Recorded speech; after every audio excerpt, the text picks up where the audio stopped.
Assalomu alaykum azizlarim. Bugun sizlar bilan juda ko'p insonlar his qilayotgan, ayniqsa mana shu borada menga ko'plab murojaatlar bo'lyapti. Ya'ni hech nima qilishni istamaslik, ichki charchoq, o'zgarishga kuch topa olmaslik mavzusi haqida gaplashamiz. Ba'zida insonlarda shunday kunlar ko'p bo'ladi, uyg'onasiz, lekin hech narsa qilgingiz kelmaydi. Tanangiz uxlab turadi, ruhingiz esa charchagan bo'ladi. Bu esa dangasalik emas. Bu signal, bu qaragin menga degan ichki chaqiriq. Hech nima qilishni istamaslikning sabablari, demak, bu emotsional charchoq, doimiy ravishda boshqalarga xizmat qilish bo'ladi-ku. Men shu ishlarni qilishim kerak, men ko'proq xizmat qilishim kerak va natijada o'zingizni unutib qo'yasiz. Undan keyingi sabablari: ichki konfliktlar, boshqalarga yoqish kerak, mukammal bo'lishim kerak degan fikrlar. Keyingi sabablari: e'tirof yetishmovchiligi. Qancha harakat qilsangiz ham hech kim qadrlamayotgandek tuyuladi. Tushkunlik, ko'p sinovlar, orzular amalga oshmagani, yolg'izlik va yana bir asosiy sababi bu Alloh bilan aloqa susayganida qalb ham sukunatsiz bo'ladi.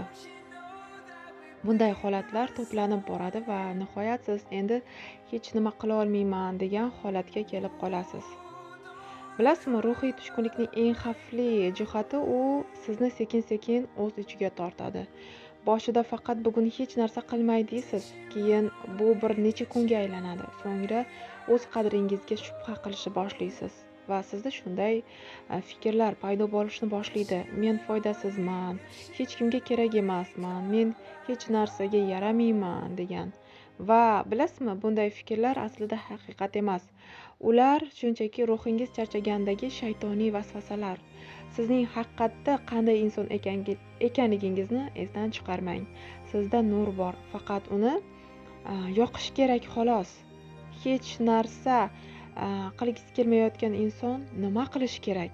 Bu holatdan chiqish uchun kichik ammo samarali qadamlar bilan sizlarni tanishtirib o'taman.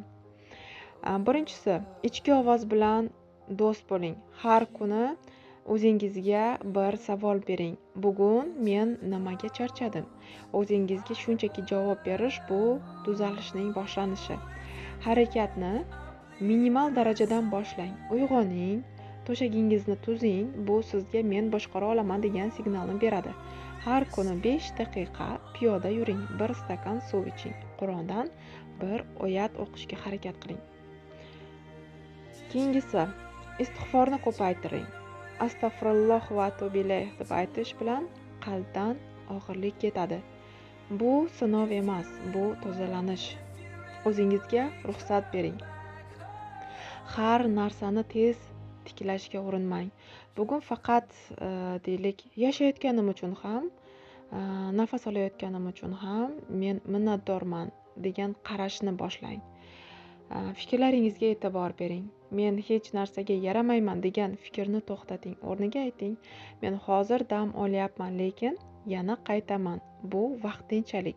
Bilasizmi, mana shu hech narsa qilishni xohlamayotganingizda ko'pchilik nima qilishadi? O'zini majburlab qaysidir ishlarni qilishga harakat qilishadi va bu noto'g'ri. Siz mana shunday xatti-harakatlarni amalga oshirganingiz sari sizda qattiq charchoq kuchayadi va siz mana shunday xatti-harakatlarni amalga oshirganingizdan keyin yana ham sizda dangasalik oshib boradi va holatingiz kundan kunga yomonlashib boradi.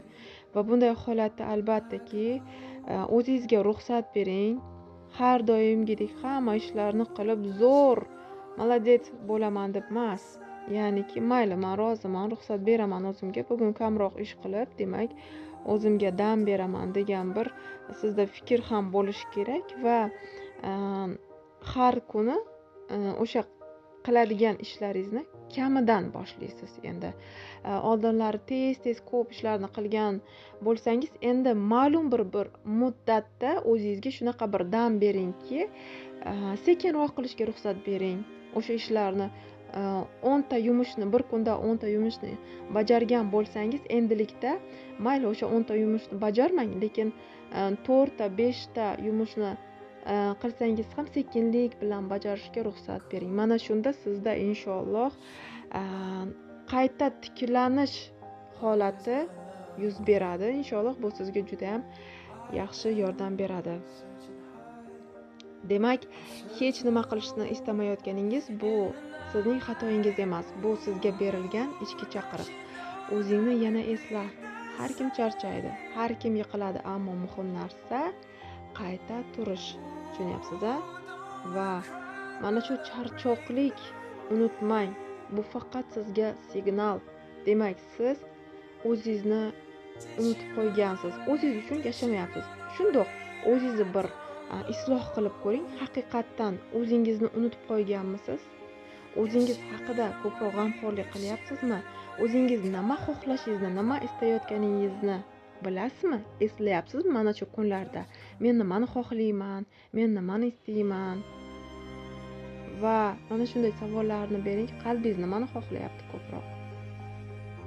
Ko'proq balkim ibodatni xohlayapti qalbingiz. To'g'rimi?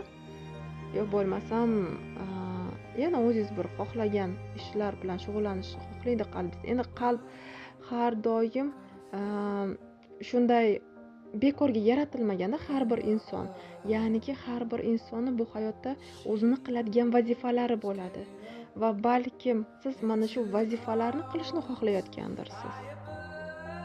Lekin qaysidir sabablarga ko'ra o'zingizni unutib, faqatgina boshqalar hayoti uchun yashayotgan bo'lsangiz, albatta tana charchoq orqali sizga shunaqa signal beradi. Demak, bugundan boshlab hech narsa qilishni xohlamayapsizmi? O'zingizga ko'proq e'tiborda bo'ling va o'zingiz uchun yashashni boshlang. Juda ham inshaalloh yaqin kunlarda sizda barcha o'sha charchoqlik hissi o'tib ketadi va sizda yengillik ro'y beradi. Shunga o'xshagan ko'plab foydali suhbatlarda qatnashishni xohlasangiz, pastda berilgan silka orqali Telegram kanaliga o'tishni unutmang. Biz jonli suhbatlarda juda ham ko'plab foydali mavzularda suhbatlashamiz.